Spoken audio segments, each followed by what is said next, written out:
Hi, and welcome to the Let's Talk Melbourne podcast. I'm your host, Vikas Raheja.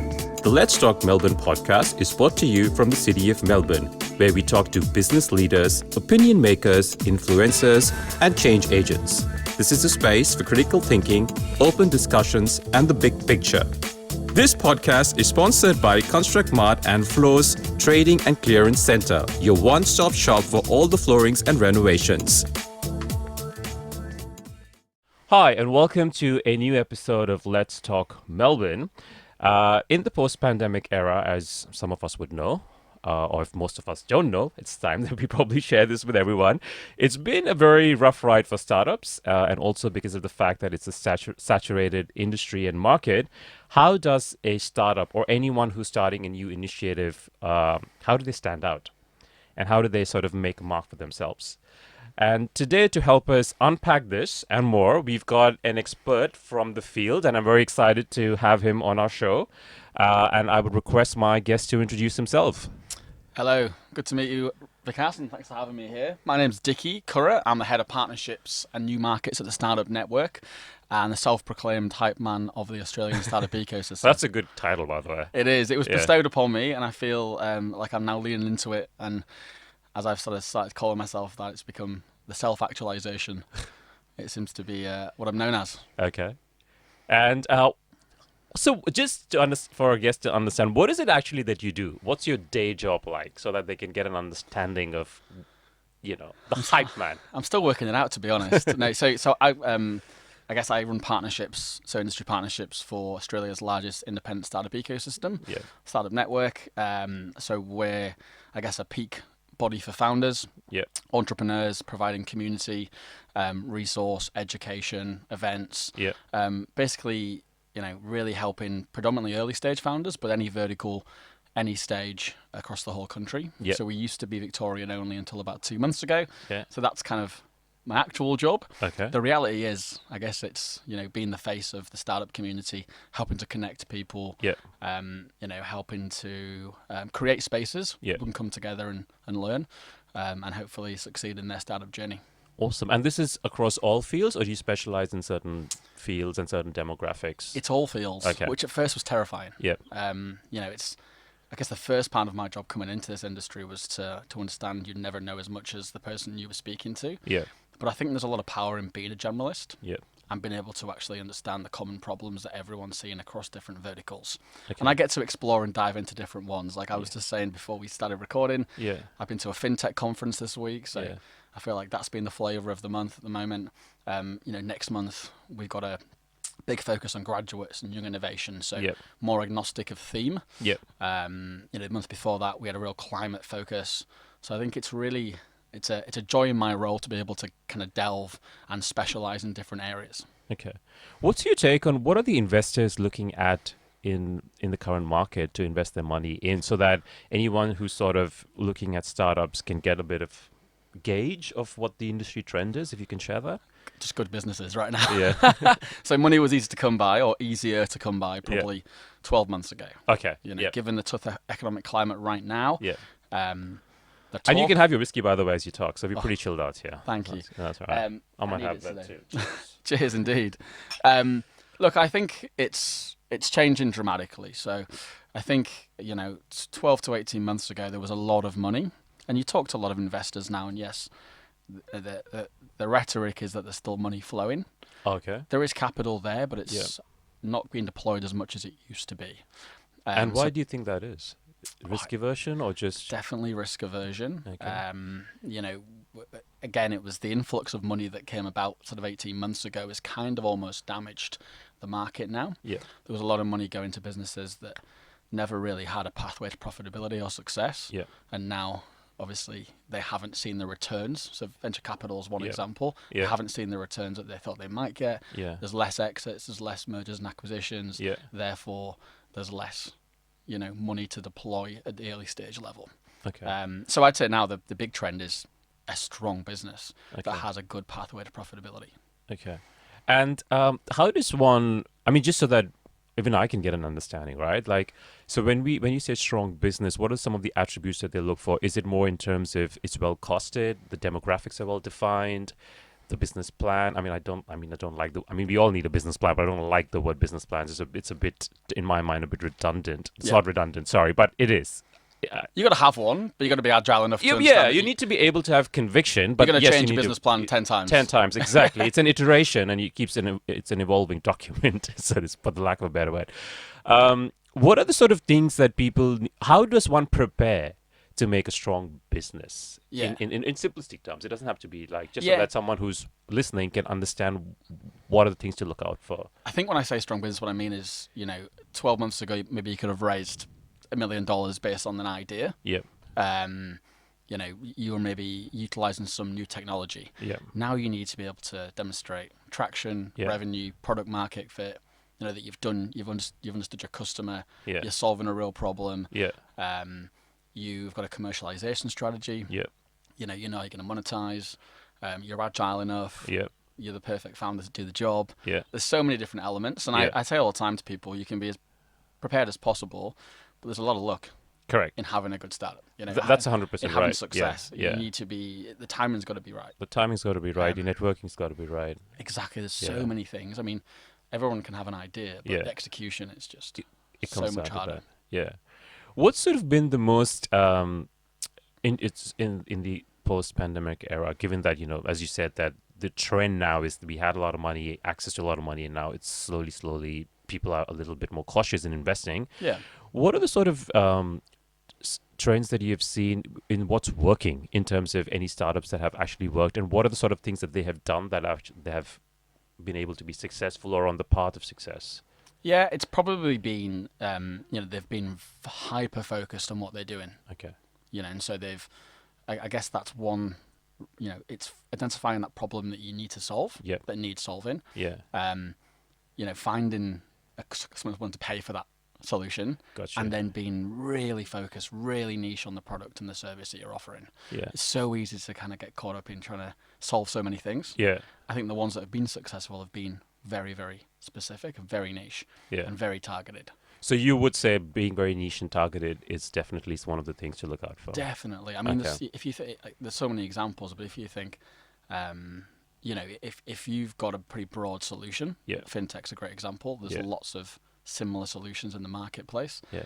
You're obviously competing with the same customers, the same Yeah. money, the same businesses that you're Yeah. against.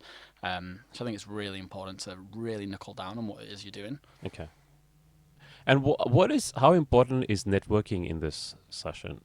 Actually, really, really Really important. And yeah. I'd say, And talk to us a bit about that, because what I've sort of understood is that there are a lot of people who, at least in my friend groups, and I work in finance, so it's like kind of got an idea from people who want to do startups, is that they have brilliant ideas. They probably are very good at execution as well, probably, but they don't have the right networking strategy. I would say a lot of founders that I meet, and it's generalizing, but I'd say a lot of founders I meet are introverts. Yeah. By Yeah, that's a good nature. point. Yes. Yeah. Incredible thinkers, Yeah. visionary, sort of type A personalities, not Yeah. necessarily the kind of people who would be, comfortable in a room networking, but it's Yeah. so important. Yeah. It really is, especially when you're raising capital Yeah. and looking for customers. Yeah. You're basically, I tell founders all the time, when you start looking to raise money, Yeah. treat it like you've got a sales CRM.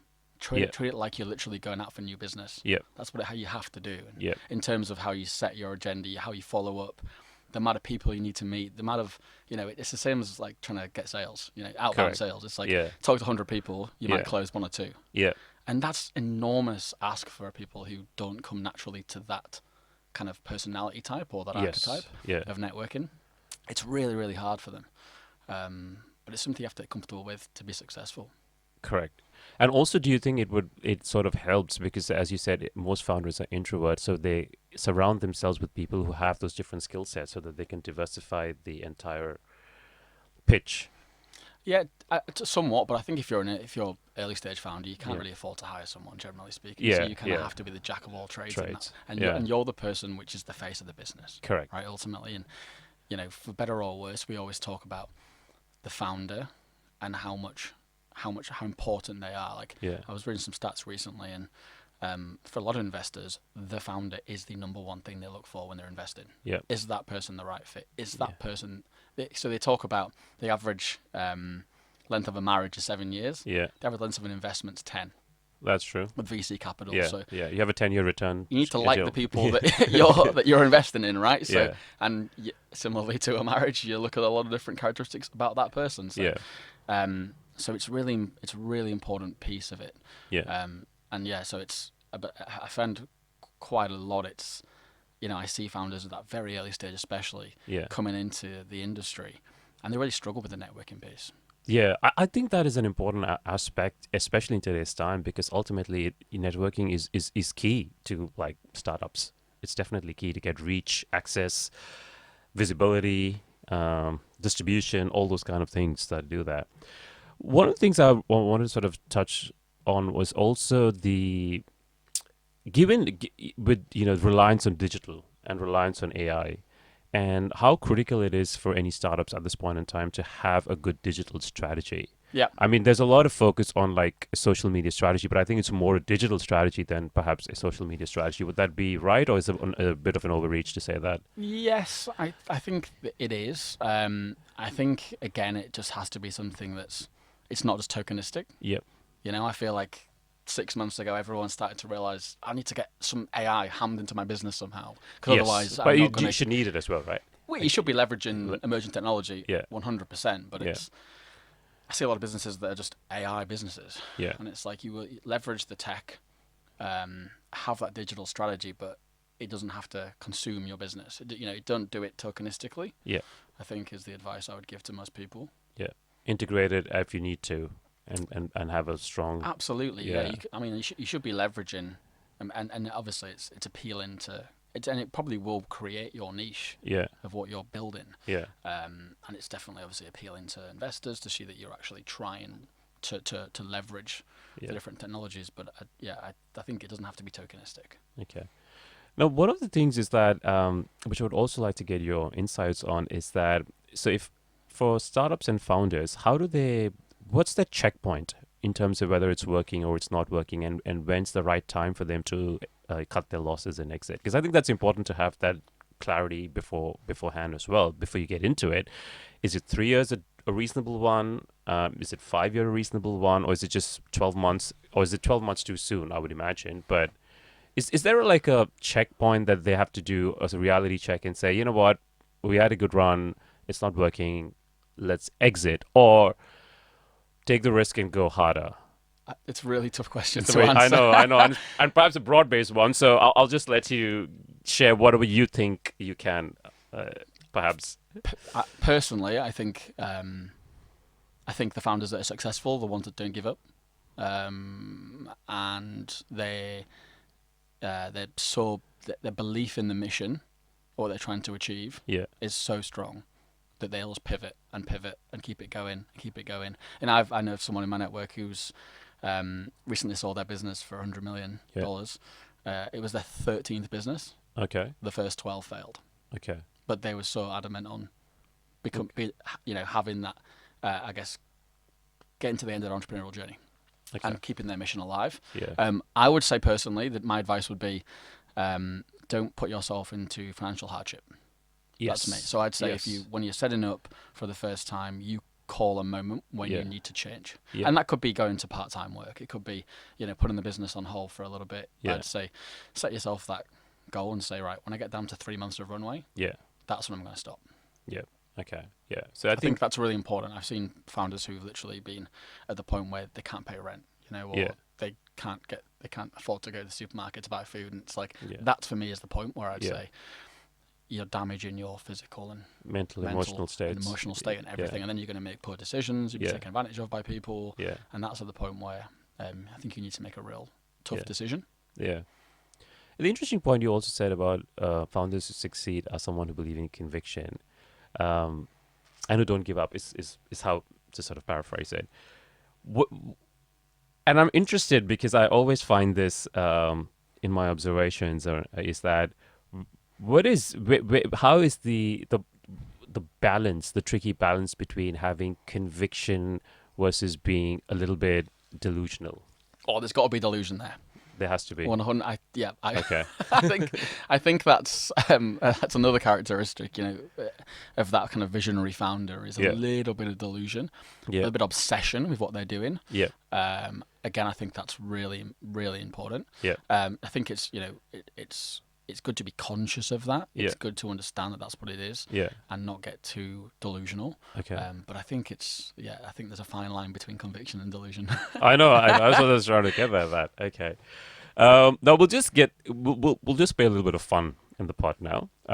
So if you're a founder, right, and I'm Yeah. coming to you, sorry, if I'm a founder and you're like the investor, as an example, and I come into your meeting, what are the top three questions that you're going to ask me that I have to be prepared? Just as an example, like, are there any top three questions that you think investors have in their mind in the first meeting, in that pitch meeting, that will win them over? Yeah. Why? Okay. I always want to know the why. You should Yep. always start with the why. Yep. Generally, it's a personal, problem or something that you've encountered or Yep. something that you're really wedded to, and that's, I guess, going back to the point of it's that mission. Yeah. It's that delusion around the mission. It's a problem Yeah. you want to solve. Yeah. Who your customer is, Yeah. and are they willing to pay for it?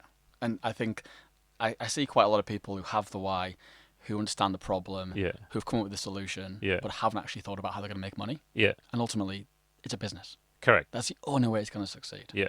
So they're the three things that I'd look at first. Okay. So to recap, who, why, and will someone pay for it? Will someone pay for it? Yeah. And that's the one that I quite regularly find myself asking. Yeah. That third question. And then also, what's your end state?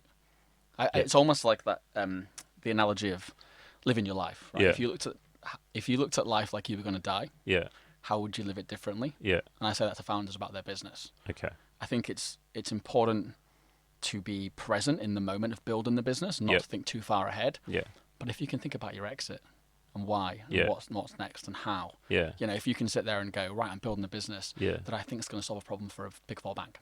Okay. So my exit strategy is to try getting a merger or an acquisition for a Yeah. Big Four bank. Yeah. They're going to be my customer from day one, Yeah. and I'm going to build that. Yeah. It's extremely powerful to kind of know where you're going before you start.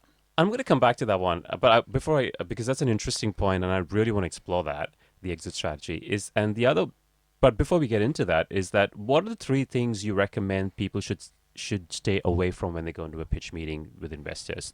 Either stay away from or not. I'm trying to think how the best way is an absolute no. Getting too emotional about the problem. Okay. I think that's something I've seen. Yeah. I think there's a reality that a lot of times, I've worked with people who've done quality of life businesses, end of life businesses. There's a lot of sensitive subjects. Yep. But I think it's really important to engage Yeah. and be passionate about something, but Yeah. obviously temper that emotion. Okay. I think that's one.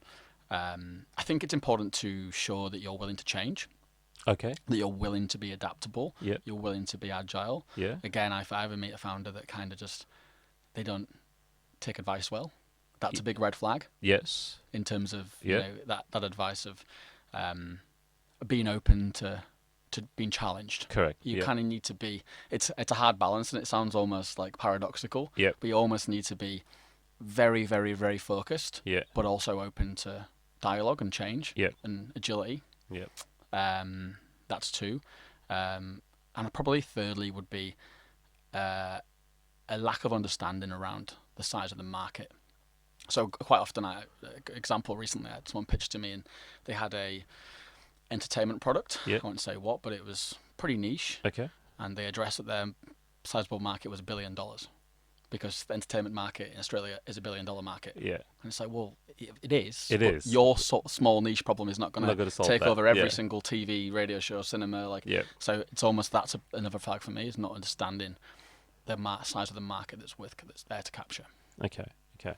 Now, those are actually they're pretty good things to look out for. Is especially understand your market. Yeah. Yeah. I think that's a key one. Now, I want to just come back to the point you mentioned about the exit strategy. One of the trends, and this is this is well documented.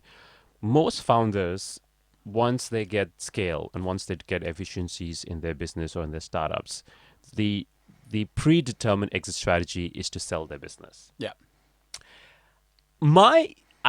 For lack of a better word, my reservation with that is that if you're entering something with all your conviction and passion, with the idea of just selling it off and making some money, and it makes good economic and business sense, of course, we're all here to, like, at the end of the day, it's all about turning around a profit.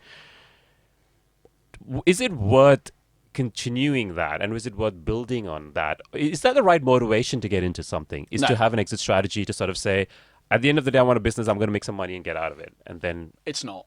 And the only reason I say the Yeah. exit, in terms of that exit strategy piece, is because it helps you to plan almost. Yeah. And it doesn't mean you have to execute that. yeah, But if you can kind of see where you're you want to go going, by I guess you can make better informed choices as to how to get there. But I would say not. I mean, having a startup generally is a lifestyle choice. You do it because you've got a problem that you're deeply passionate about, Yeah. that you want to solve, Yeah. and that's not.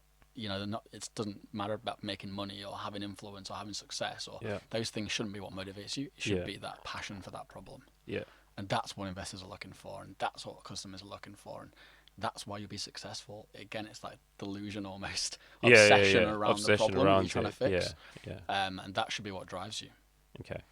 And have you ever come across any? So, how do you sort of negotiate autonomy with investors? How do you negotiate in a very because it's a very fine, delicate, sensitive Yeah, relationship. yeah, Yeah, and you have to tread very carefully. definitely. How do you give that level of autonomy to yourself, and also the ability for the investor to give you a little bit of direction in terms of how they go? Now, normally in corporations, you've got a board. The board votes. It's there's a lot of things they consider. There's memorandums and so on and so forth.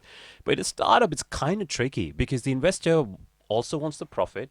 They also want to dictate some terms, and you may have a certain vision that may differ. How does that equation work in a manner that's fruitful for both of them and long lasting?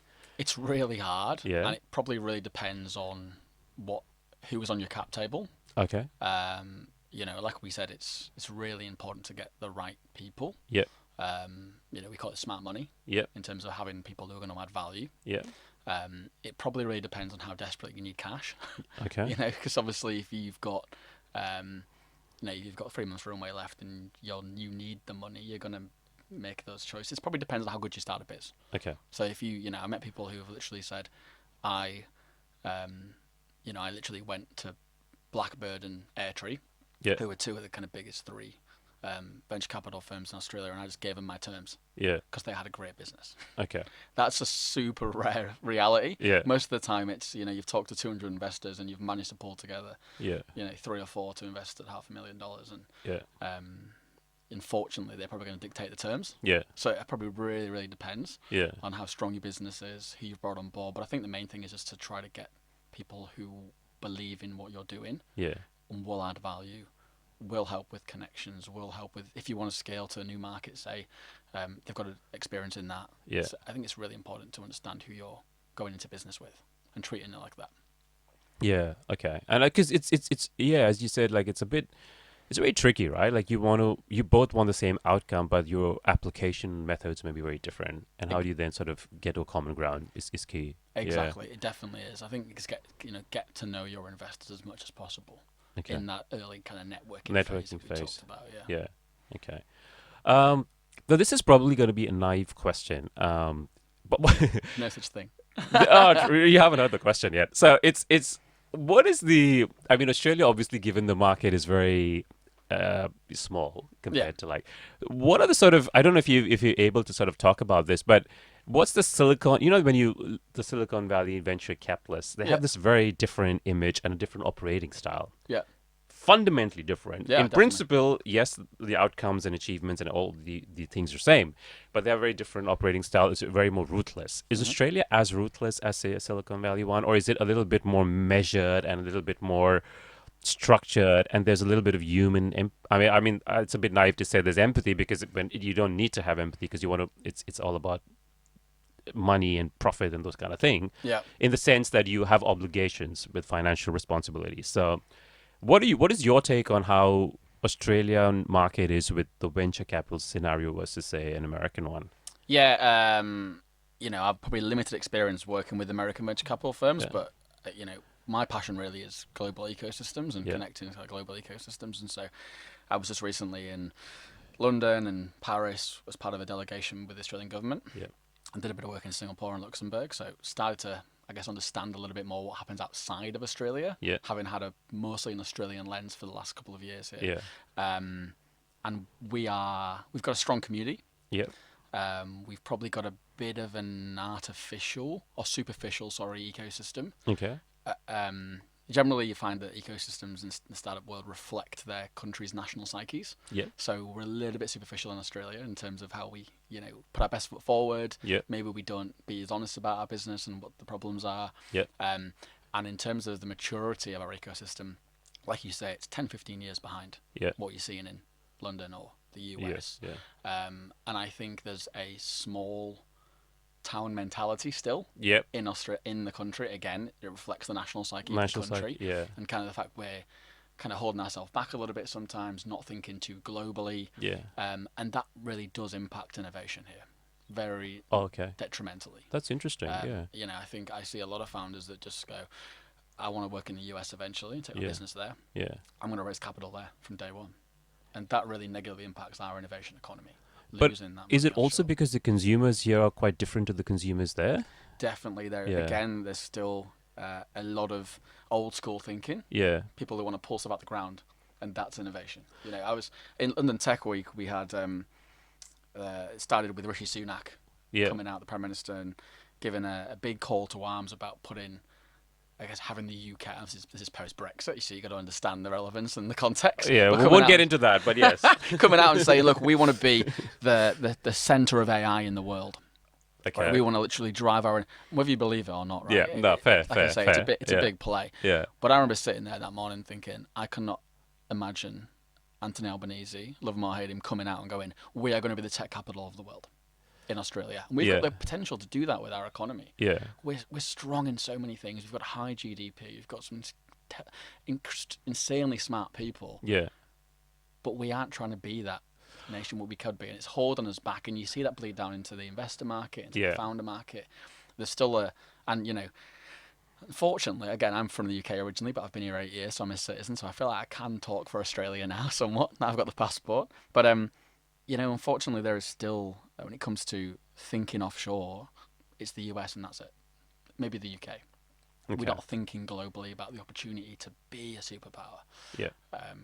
Everything's there to do it. It's just, I know we've got a small population, but we punch so far above that weight in every other. I think my very simplistic take on this is that I think infrastructure-wise, there is a lot we lack. Definitely. And there are limited players in the market, and that leads to monopoly. And so, they're complex structures, but I agree with you. I think you're right. I think innovation is sort of plateaued in Australia. And there is an opportunity. And also, I think you sort of touched the nerve on this. There is the passion for innovation. It rises up every few years, and then it gets diverted to other kind of things and priorities that the country needs, which is also important, but we need to find a way to sort of move forward. And I'm not sure what the answer is to that, but that's something that perhaps the industry and founders and investors and need to sort of think about. Definitely. I guess so, Look, a great example would be the banks, right? I won't say who, but I've talked to a couple of banks recently, and they've said, look, what have you got that's suitable for startups? What are you working on that's startup specific? And like, we've got an app coming in a year's time. Right? You go to the UK, they've got huge innovation hubs with their banks. There's this huge integration to try to get new fintech startups that are going to build something for their bank. The resource that's going in there and the infrastructure is enormous. How do we ever compete? How do we catch up if we're still holding back? I feel like it's almost like, yes, we're growing, but we're growing at less a quick rate than other countries are growing. So we're always going to keep ourselves behind constantly. Okay. Okay, and now since you mentioned that you're from the UK, I can't go without asking you, what's your football team that you go for? Everton, who are terrible. We're 19th in the league right now, partly because another team, Luton, lost last night, and they went below us. So that's 0 wins, 0 goals in the first 3 games. Okay, all right. It's a tragic life as an Everton fan. I'm not going to comment on that because you're a guest. So I'm sure Liverpool supporter like everyone in Australia. No, MU, but that's just me. Of course, Manchester United, definitely. Definitely. But we'll not get into that because that could go to different directions. And I've done the mistake in the past. I don't want to do it right now. All right. So we're almost at the end of the podcast. And I think it was an interesting conversation. I'm sure I want to talk to you more about this stuff, but we probably have to do another episode because I think this is something I want to unpack and help our listeners and viewers understand. Because I have a lot of friends who really, really looking for investors and they've got a lot of good startup ideas. But I think a little bit of finessing in terms of their strategy, in terms of their thinking and approach, and especially the question about will customers pay. And yes, the simplistic answer is yes, eventually you'll find someone who will pay, but it's a matter of scale and efficiency and agility, and how all of that can be packaged and applied. So yeah, but we'll come back on another episode and do that on that one because it's an interesting topic. But we ask all our guests 2 questions before we end the episode. Awesome. First one's, what's your anthem song? I thought about this deeply when you give me the prep, and I would say Rocket Man by Elton John. Oh, okay. Right, for 2 reasons. Yeah. One serious, one less serious. The less serious one is in a previous life, I used to be a karaoke host. Are you serious? I did. Okay. So it was a temporary gig. I was working for an entertainment company that opened a karaoke venue. Okay. And they said, can you go and host for the first 6 weeks of opening? Yeah. So I dressed, it was right when Rocket Man had just come out in the cinemas. So I dressed as Elton John every night, started off the karaoke singing Rocket Man, kick off the party. Okay. But I would also Can you do a demo at the moment? Absolutely not. No. About an hour ago in the kitchen I was, but I would say try it. I maybe the William Shatner speaking version if you've ever heard that, which is I haven't actually. I think I have. I can't remember. check that out. It will blow your mind. But so in all seriousness, I just think the lyrics I kind of resonate with. A lot of my job is, I guess, being the life and soul, hosting a lot of events, bringing the energy, bringing the hype, as I mentioned earlier, which I absolutely love. But it gives you the highest of highs, and it can sometimes be a little bit, give you the lowest of lows at the same time. Yeah. And how do you keep that energy up every day? Is it easy? It comes naturally to you, or you have to be the kind of a very gregarious, outgoing personality so that to get that going, or is it something that? Yeah, it does come naturally. I'm an extroverted extrovert. Yeah. I used to be an extroverted introvert until lockdown. Okay. And that kind of got rid of that. And now it's just I get energy from being around people. Yeah. And I love creating those spaces where people can participate. Feel a part of something. Okay. Bigger than just sitting and watching a panel speaking. Or I really enjoy that, but it is exhausting. Yeah. I think Rocket Man, kind of the words speak to me. The song's really about kind of feeling like you are that star almost. Yeah. But then having those moments where you feel pretty. Yeah, it does have a little bit of bluster and restraint at the same time. Exactly. Yeah, and that's a good thing. And great choice. Thank you. And I won't sing it for you though. Not this time. Yeah, you're welcome to whenever. Okay, we can just do a karaoke episode on the pod. Definitely. And what's the one thing you love about living in Melbourne? The accessibility of everything. Yep. So I moved from London to Melbourne. I kind of went to Sydney and Brisbane on the way and didn't really connect with the 2 cities. Yeah. In London, I remember sitting on the tube, opening Time Out magazine, reading about an awesome event that was happening. Yeah. Jumping on my phone, trying to Google it, and it'd be sold out. Yeah. Or trying to get to a football game. Yeah. And trying to get tickets, and it's like the holy grail unless you've been a 20-year season ticket holder. Yeah. When I came to Melbourne, it felt like the perfect size. Yeah. Like there was enough happening. Yeah. Where you could just walk down to the MCG on a Sunday afternoon and get a ticket to the game. You'd see an event that'd be happening, and you could go and do it. I think, and in terms of, I guess, in my world now and what I do for a living, it's the same sort of thing. Yeah. Kind of in 18 months of doing this role, I've been able to, meet so many people. Yeah. Really feel like I've got a community that I'm a part of, and something that I can influence and help people with. So I think it's just the perfect size city. I agree 100%. I never get bored in Melbourne. Yeah. Never. Ever. It's great because there's something to do all the time. We're an international city. You wouldn't probably get this a city with 4 million people in other parts of the world where there'd be so much going on. But because we are, I guess, the cultural capital of a very wealthy nation that has a lot of resource and culturally offers a lot. We've got at one of the Grand Prix here, we've got one of the 4 major tennis tournaments. Just taking sport as an example. Correct. Melbourne Cup. We've got you've got footy, you've got cricket, comedy festival, food and wine festival, Melbourne Cup, you name it. Melbourne International Film Festival, which I went to recently, was just it's nuts. It's crazy. There's so much happening. So yes, it's a couple of years behind what you might get in London in terms of the programming, but you can get tickets you wouldn't be able to in London, and I go back there now and I love it, but it feels too busy for me. Like I live in Richmond. I can cycle to work in 4 minutes. I can walk into the city in 30 Why does minutes. everyone in Richmond cycle everywhere? We need to do some investigation I into cycle this. everywhere. It's like my cheat code to get into so many meetings. People are Yeah. always like, how do you get around so quickly? And it's like, cycling. It's like free exercise. I think it's a Richmond symptom. Most people in Richmond do cycling. I mean, I don't know if have all these cyclists decided to you concentrate. have to find parking. It's like, it's a dream. I've had like 3 bikes stolen this year, so don't get me started on that. But it's Yeah, I think it's a very interesting one because, like, I feel like in Melbourne, right, like South Yarra, people just drink white wine. Yeah. Richmond, everybody's doing kind of cycling, and Fitzroy and East Brunswick, everyone's dressing up really quirky and fun. And I live in the city, so yeah, we just drink whiskey. So it's like I'm very down for that. interesting that. Yeah, But, you know, when I was in London, my commute would be an hour and a half on the train. yeah. Now fair. it's a 5-minute cycle. Yeah, no, fair. That's Melbourne for me. Cool. And I'm just gonna improvise and ask you another question. Let's do it. All right. We don't never ask this to anybody else. So, what's your take? What's the people drink more in the UK or people drink more in Australia? The UK. Yeah? Definitely. Yeah, Okay. definitely. I know there's a culture around like Aussies are always drunk. Yeah. But, I think the UK is it's a harder life. It generally is, right? So I know maybe it was an age thing. I'm having said that I drink a lot now at work. But you know, in my 20s, it was in London. I felt like it was Thursday and everyone was just that kind of groundswell. You spent the whole week on the tube. Yep. Usually Yeah. the weather's terrible. Yeah. You know, it's dark at 4 o'clock. Yeah. And it's just like, I just need to go to the pub. Yeah. Whereas I think it's Yeah. here. It's yes, there's a lot of alcohol, but it's more social. It's more balanced. Correct. People are healthier. Yeah. Like we have a thing called a Heathrow injection. Have you heard of this? No. When Australians come to the UK Yeah. and fly into Heathrow, they put on 10 kilos instantly.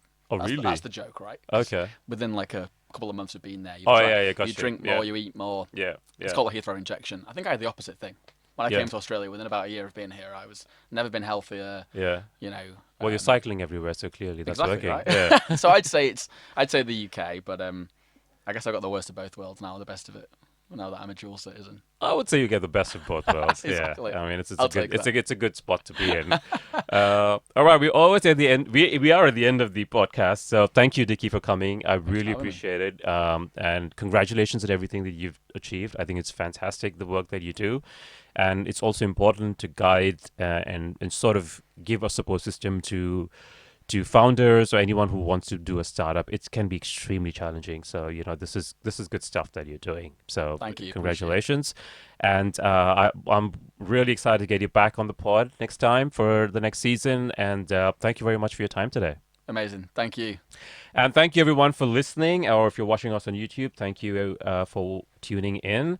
And we are almost at the end of the season. We've got another episode to go. And and then we drop the season soon. So keep listening.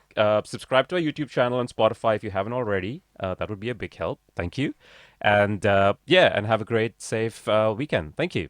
We would like to thank our sponsors, Construct Mart and Floors Trading and Clearance Center, and also let you know that this podcast has been recorded from Image Online Studio in Abbotsford. So thank you for tuning in. Thank you for listening, and please remember to subscribe to our YouTube channel and also follow us on Instagram at Let's Talk Melbourne.